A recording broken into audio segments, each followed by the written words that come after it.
So guys, I've just come in down here, down to do this walk down there, and there's this like old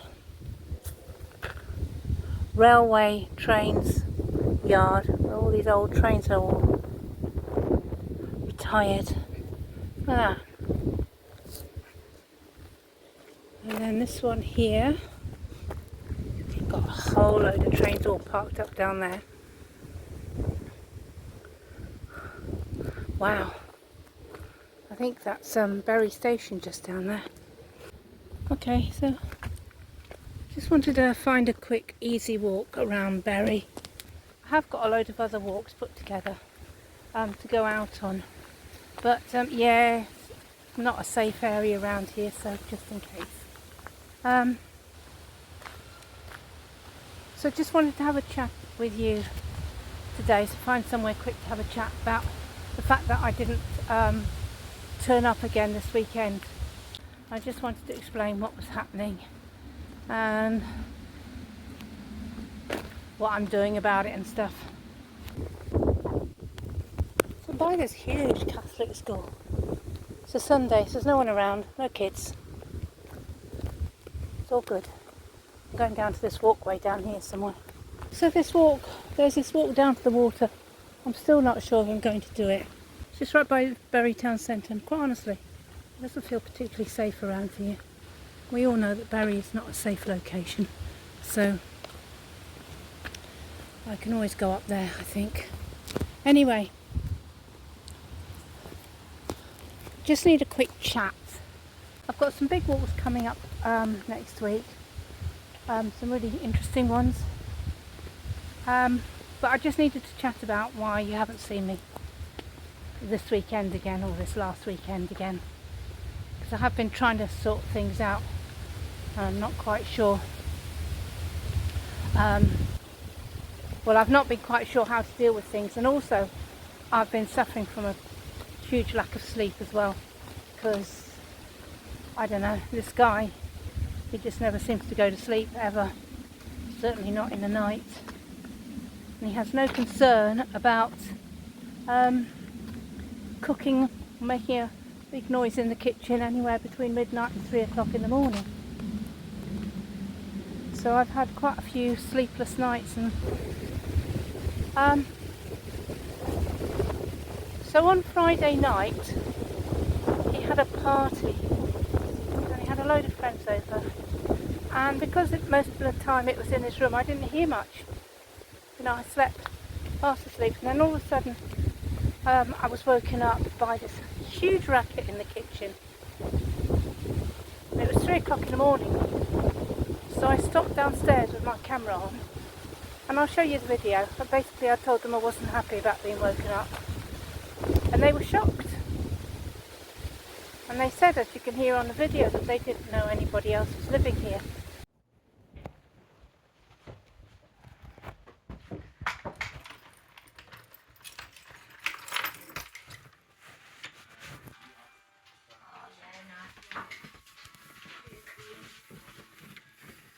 Do you know what time of day it is now?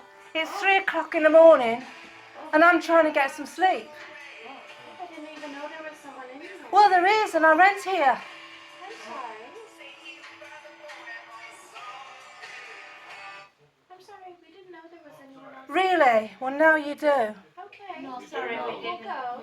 know anybody was here. Seriously, we didn't. Well, the landlord will know about this. Okay.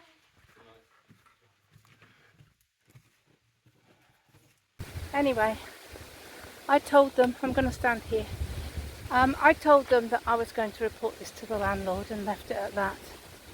And I went back upstairs.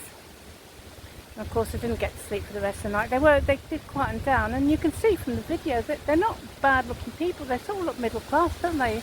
Sort of look like these theatre people or whatever. They didn't seem very rowdy. They certainly weren't scary. They didn't seem like they were alcoholics or druggies or anything.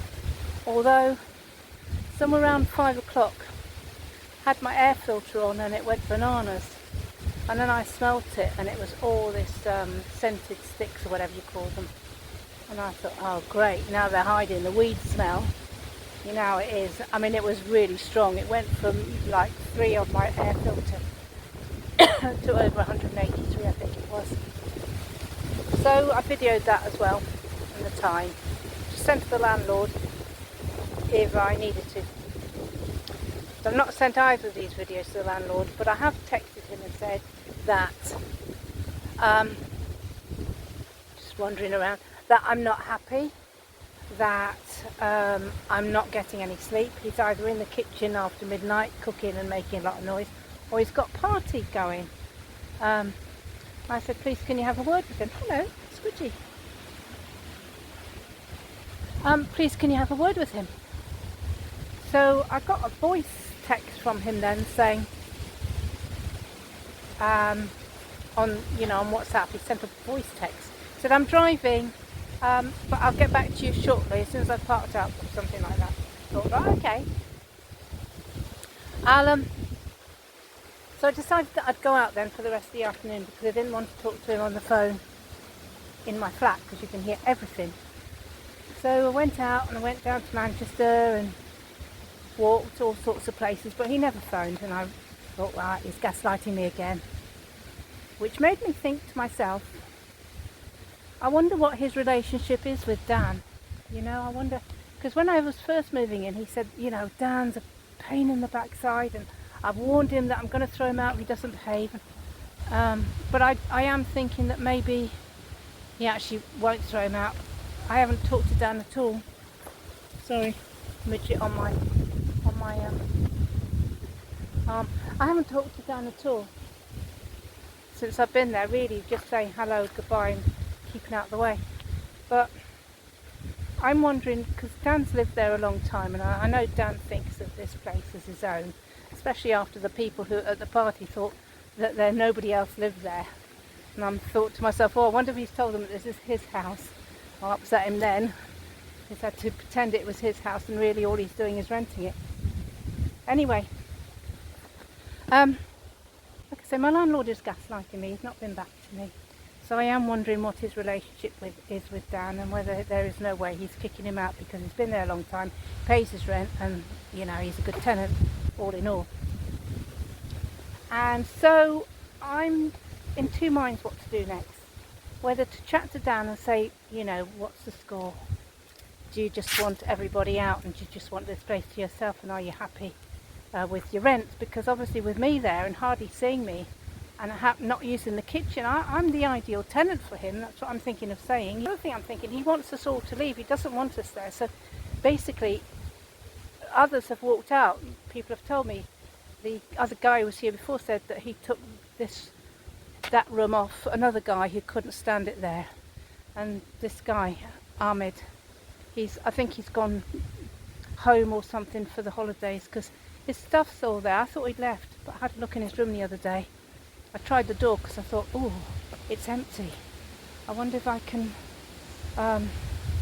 hear any noise down below, see what it's like. Anyway, I opened the door and all his stuff was there, so I closed it and left it. He hadn't locked his room, but there we go. I don't think Dan's a thief, so I don't think that's an issue. But so he's been abroad all through August, so there's no one to talk to on that. But I do think that maybe Dan goes out of his way to get rid of us. And so that's why I've been moving stuff down to storage. Just putting stuff back in there that I don't have to worry about. So if I do have to move quick, I can just get on with it and move out and either, find short-term accommodation while I look for another home. I'm not quite sure what to do. Anyway, that's where I'm at the moment. I'm sorting things out. I'm trying to get some sleep in. Going on bus rides in the day because I can't think straight, and see, that's where someone cycled down there a minute ago, but there's no way I'm going down there. So I just met this couple who were out running, and I've asked them how safe it is, this walk, and she said it's fine. So I'm just going to come down here a bit and have a chat. But anyway, I'm trying to see if I can find a middle ground before everything goes belly up. I mean, you have to be very careful what you say. I know I have to be very careful what I say, and I can't go falling out and finding myself moving out before I need to. I'm hoping to try and find some middle ground with Dan and just say, You don't see me, you don't hear me, I pay rent. It's bonus for both of us. This house is almost 99% your own, apart from, you know, I'll come in the kitchen and fill a water bowl up and use the bathroom, and that's it. Try and sort of get him to see my side of it, and hopefully stop trying to push me out. And all I'm asking for is to be able to sleep at night. I've been able to put up with the cigarette smoke because what I've done is got a really good filter in that works really well. So that's sorted now, so I just need to find middle ground with Dan, and that's what I'm hoping that's going to happen next before things go wrong. In the meantime, I am putting stuff into storage. I'm hoping that my landlord will get back to me and say he's had a word with Dan. I'm hoping that Dan might apologise and say, look, you know, I've not really thought about it, but hey, I understand, and what I'll do is when I get the munchies at night, I'll try and be a lot quieter. I think now it's a question of talking to Dan. I'm always so angry with him. I get so angry with people. I don't talk to them. I always think, you're out to make my life miserable for some reason. But he could just be an ignorant fella that's lived there all his life, and he's not bothered about anybody else. He's not bothered about noise. He's not really thought about it. And he doesn't understand why I don't talk to him at all. So I think now I've got to try and find a little time to chat in the kitchen and just try and see where he's coming from, and try and work out his characteristics, his behaviour, and see whether it is malicious or whether, you know, he wants to get rid of us all, or whether he's just not bothered, just not really thought about it, doesn't care.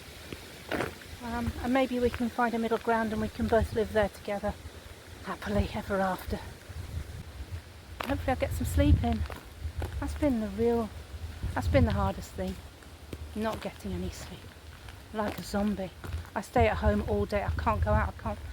The other day I was like jelly. I just couldn't go out at all. It was very hard. It is hard. That is the hardest thing, not getting that sleep through the night. I did move here because I wanted a cheap place and I wanted to live out in the country, and I know that, and I understood that I did it really for that, and that things might go wrong, and that there would be glitches. And I'm hoping this is just a glitch that I can sort out, because, you know, I don't mind living here. I like living here. I'm really close to everything to go anywhere. It's really easy. So I am hoping that I can sort this out.